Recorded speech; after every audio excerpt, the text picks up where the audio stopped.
Hello, ladies and gentlemen, CaptainShack here, and welcome to Stronghold Crusader 2. Now, I've been playing the Stronghold series since the first one came out, and I've always enjoyed it. I really have. At least Stronghold 1 and Stronghold Crusader. Those two titles, those are two separate titles, were a lot of fun. They're all made by Firefly Studios, and it was a cool...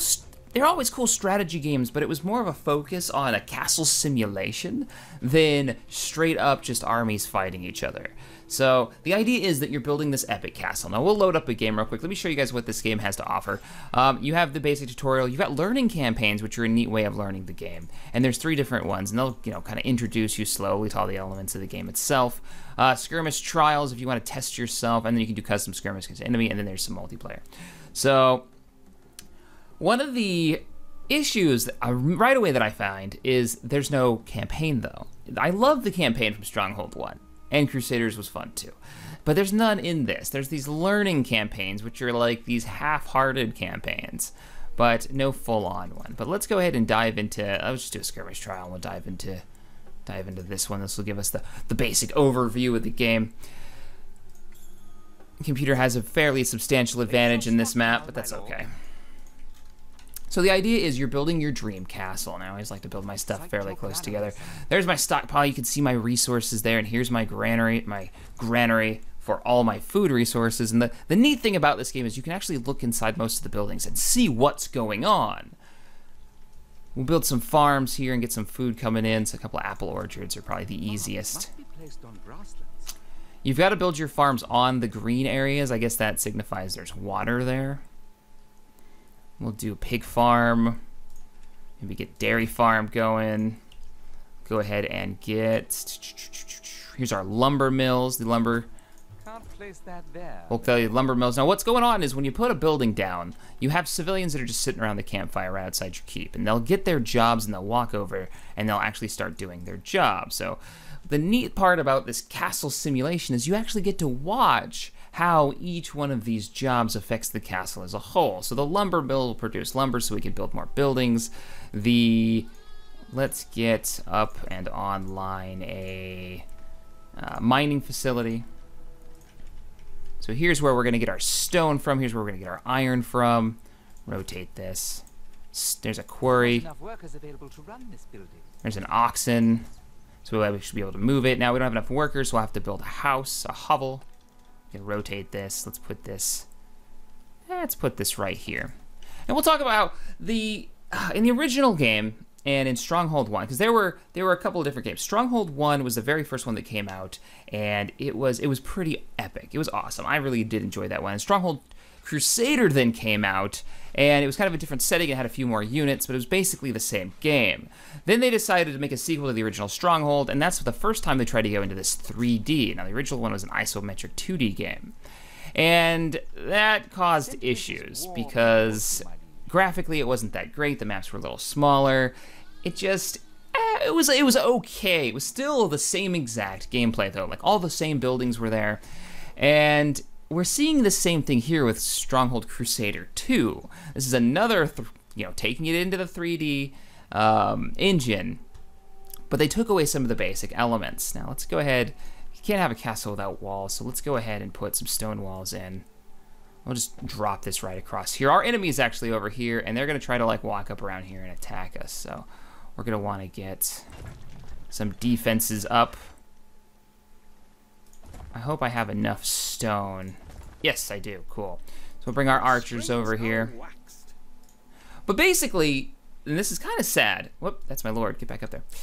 Basically, this game hasn't changed. This is I would say, damn near 95% identical to Stronghold 1 in gameplay mechanics. All the buildings are the same. The farms have gotten a little smaller, but you had your granary, you had your stockpiles. Now you only get the one stockpile instead of being able to build multiple ones, which is actually kind of sad, because I always liked the idea that you could see how rich your kingdom was based on, how big your stockpiles were. All right, let's go ahead and get a barracks and an armory down, and we'll show how... Uh-oh. What's up? So my archers are up on the tower, so they've got line of sight on this little pass, so they're going to be able to shoot the archers that come this way and defend our castle. Let's get a barracks online. We actually don't have the stone for this yet, but we've got stone coming in. I think it's iron, actually. But we will have stone coming in as long as I stop killing all my miners. Jerks. All right, so another thing we can do is build a market and just buy the resources that we need. We've got a little bit of gold, so get a market down. Let's buy up some stone so we can get a barracks online, and we can actually start training up some troops. So put our barracks over here. Cool thing about the barracks now, we'll put it over here, is you can place it way out here, and when you build troops, unlike the original, instead of them forming here and having to walk over, they actually pop out of the barracks. So go on up there, gents. Let's get some more archers on the line. We need to protect our guys. They're kind of getting wrecked right now. I actually made a couple archers up there, and they've got a group of archers. So what has changed for this, really?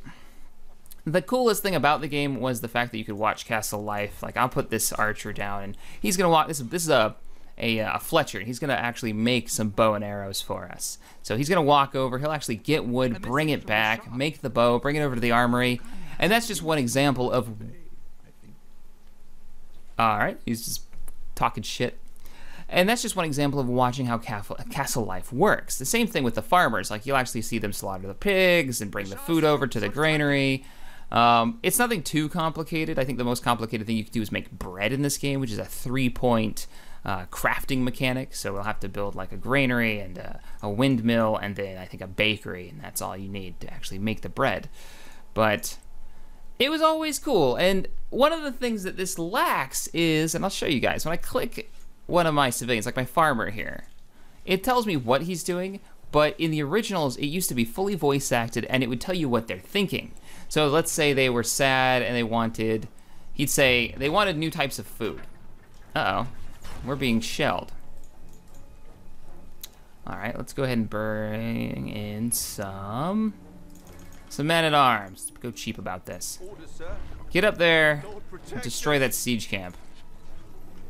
We're not letting them get any resources. We keep taking them out with the archers, but let's spread you guys out just a little bit. Swordsmen are gonna go over there and hack that thing to pieces. But you don't have that anymore. You don't have that sense of a castle, a living castle. One of the cool things was the hovels used to look different depending on how many you had built. And you'd be able to see the families running around, the kids running around the city. You'd see like the little roadways. You'd see the mothers holding their babies, dogs barking and walking around. You'd see like the jesters walking around. I guess they do have one jester here, but you don't get that anymore. It's all cut down to really bare bones game mechanics. Let's start building up an army to siege them with. So I'm thinking, let's build some Templar Knights. Men, go ahead and kill that. This is a siege camp. This is one of the few buildings that you can build just about anywhere to help you, move troops and build stuff to siege their castle. There's the enemy castle. I bet might prettier than mine, that's for sure. My castles were always so ugly in this game. Alright, we'll kill the archers first. I like the spearmen because they're faster. And they do have a very strong ranged attack, but once they use it, they have to run up and knife people. Alright, back to work. Destroy their resources. So, is it a fun game? Yes. Has it changed much from the other games in the series? No, it is identical in just about every way. They've added a couple new units, but they've also taken some away. Siege units work completely different now. Peasants needed, sire. And they actually kind of work in a better way. Originally, you had to build engineers, and then the engineers would man a siege unit that you had built. So you had to like micromanage, let's destroy that. You had to micromanage your siege units and your engineers, but then at the same time, you could dig these really cool like moats and set traps. In this, you get a collection of traps, and I'll put some like spike traps down. We'll probably never end up using them, but there's some spike traps. There's a cage of dogs that I can release, and they'll go kill everything in the area. But before, you could actually dig these big old trenches and fill them with water and moats and build bridges, and there's some really cool game mechanics that they've just taken out. It's kind of a step backwards for better graphical fidelity. You can see them chipping away at the stone there to make the stone bricks that we can build and repair the castle walls with.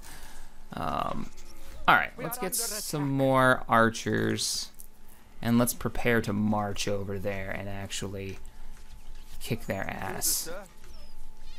And I really want to show you guys how the siege mechanic works. There's one really cool graphical thing they've done where they've added in a physics engine. They got the Havoc physics engine in this, which doesn't affect gameplay, but looks really, really cool. So building units, if I haven't mentioned it already, you actually have to make the weapons, have them in your armory before you can build the unit, unless you're hiring mercenaries, which just cost straight up gold. All right, there's our army. Growing. Get a few more bowmen. I'm gonna march them over there, and we'll just start the siege. So you guys can see how a siege looks and how a siege camp works out. If we've got the gold for it, which we should. The heavily armored units are so slow, but they last so long in battle. And they're so good against archers. Like it took, what, 20 archers to kill one of those guys? All right, fall back. Our bows grow impatient. Let's get 4 more archers in the field. Combat animations look all right. I mean, before they were 2D sprites back in the day. But I don't know, it feels like they took out too many game mechanics and they're not trying anything new at all, which is pretty sad for how long this franchise has been out, that we're still playing more or less the exact same game. Bring you over here. I mean, if you've never played a Stronghold game, this would probably be the, I don't know if I'd recommend this one or Stronghold HD. Stronghold Crusader HD is out on Steam. It's just an HD version of the original. It's still really fun. Like, it's still really good. All right, let's get a siege camp online. Can I put a merc camp out here? No. My archers have arrived. Let them attack. It's fine. I'm not worried about it. Get a few more swordsmen to defend. Men at arms ready. I like that they're just ignoring my troops over here. All right, let's go ahead and get a war wagon. And war wagons are neat. You can put troops in them. You fill them with archers, and the archers will be able to shoot and be fairly protected. A message from the Shah. The peacock's plumage needs attention. We're about to assault them. Oh, noes. They're bringing in archers. Your loyal archers. Excellent. Get a couple of siege units up. Let's get some catapults. I'll try out a trebuchet. Victory will be ours. A message from the Shah. And you guys can see exactly how this works. I can't actually rotate the camera flat. Battle awaits. My lord. One feature that I really miss in the original Stronghold, you could hit spacebar and it would drop all the walls to ground level, so you could see exactly how you've built your walls, which is how they dealt with the whole not being 3D. Woman, make ready to victory. Catapults. And let's get a trebuchet. Our tools are ready. The trebuchet might actually be able to hit from here. Let's try it out. So we'll deploy the trebuchet. They still have the feature of you can, like, shoot cow heads and stuff at your enemies and ridiculous stuff like that. No, deploy. Let's kill this mercenary camp before they build any more mercenaries. But once we start hitting the walls, you're gonna see...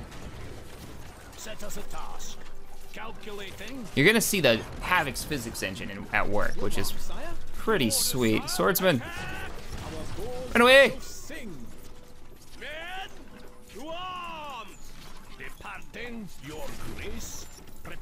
Keep firing. All right, so let's check out that physics engine.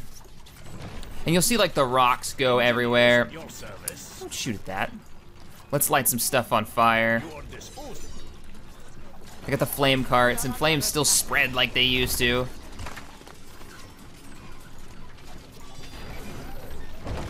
There we go. You can see the rocks go flying everywhere. Does it have a gameplay mechanic though to it? Like, does it actually change anything? No. Doesn't make any difference. Are you seriously being like stabbed by a single swordsman? I'm gonna destroy your beautiful castle. You kidding me? Ooh, let's do some ballistas and a wolf head. And let's throw some diseased cow heads into their base, because why not? That, like, okay, I could shoot a diseased cow head in there, but since the city isn't as populated as they used to be, it doesn't have the same effect, you know? That's just disgusting. I threw a cow inside there, and now they're like diseased. All right, let's go back to stones. I don't have to buy stones anymore, too. I guess that's kind of nice compared to the original versions. But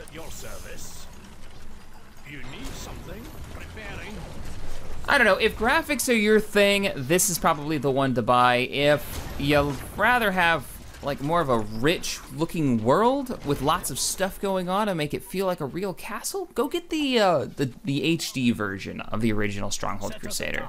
I think the campaign is also better in that one. Move on up. That's impossible. You need something. Calculating. Now we break in through their lines, we just destroy them. But that is pretty much... Oh, cool, battering ram. Let's build some more siege stuff. Light some stuff on fire. Fire! Or just blow it up, that works too. There you go, there's the rocks I was talking about.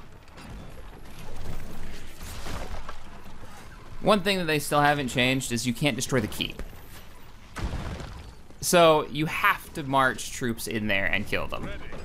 Which is what I'm gonna do right now, actually. Is go after their lord.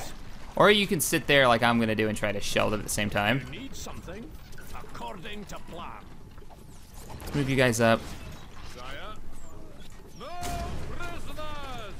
The order is given. Speed up the time real quick.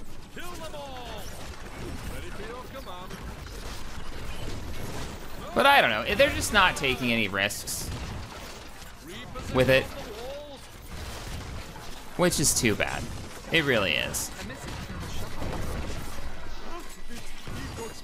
There we go. And you've got to go up there with a crap ton of troops. You always had to just like rush up there with a ton of troops to kill. Really expensive once to actually kill the Lord, but there's the game. Kill the Lord, win the game. Ugh. That's another thing you'll get really irritated with, is that the NPC lords will constantly say the same thing over and over to you. We are victorious. It's raining in paradise. He says that like 20 times. Luckily, there's a lot of different lords, so you don't hear it too badly. All right, guys, if you enjoyed this video, hit that thumbs up button, subscribe to the channel, and as always, thanks for watching, and I'll see you guys next time.